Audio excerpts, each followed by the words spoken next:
Well, they're in the process of trying. As this controversy over fake news has reached such heights, so many people are looking for ways of dealing with it. And one of the ways that has been floated is through what's called artificial intelligence. But the reality is that this is a very, very difficult problem to solve for many reasons, and this task is, in a sense, beyond what machines are capable of. So the technology they're building is a way of aiding this effort as opposed to really solving it. Well, that brings us right up against the limits of what AI can do. Tell me about, because you focus on this moment where it's like, oh, they can sort of spot patterns, but they don't have judgment. Exactly. The reason this is even a question is that AI has in recent years undergone a huge revival. It's now used, a technology called neural networks is now used to identify faces and objects in photos. And the hope is that it can be used to recognize fake news. The problem is that this solution is a bit more complex than that in the end.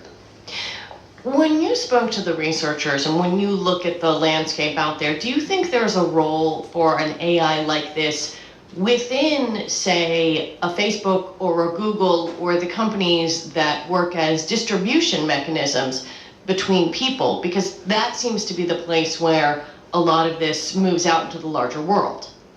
There's absolutely a role for it, but again, it's a complicated thing. Facebook in particular employs many contractors who are tasked with identifying material on the network that is not suitable and removing it.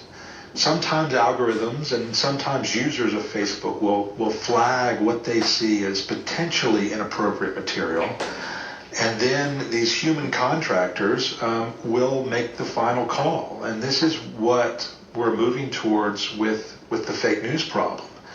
And perhaps we can build algorithms that can better identify fake news. But in the end, it's going to be humans that need to make that call. Yeah, I guess, did it surprise you at all that in investigating this, kind of high-tech solution, you came back to something that is so intrinsically just a part of being human?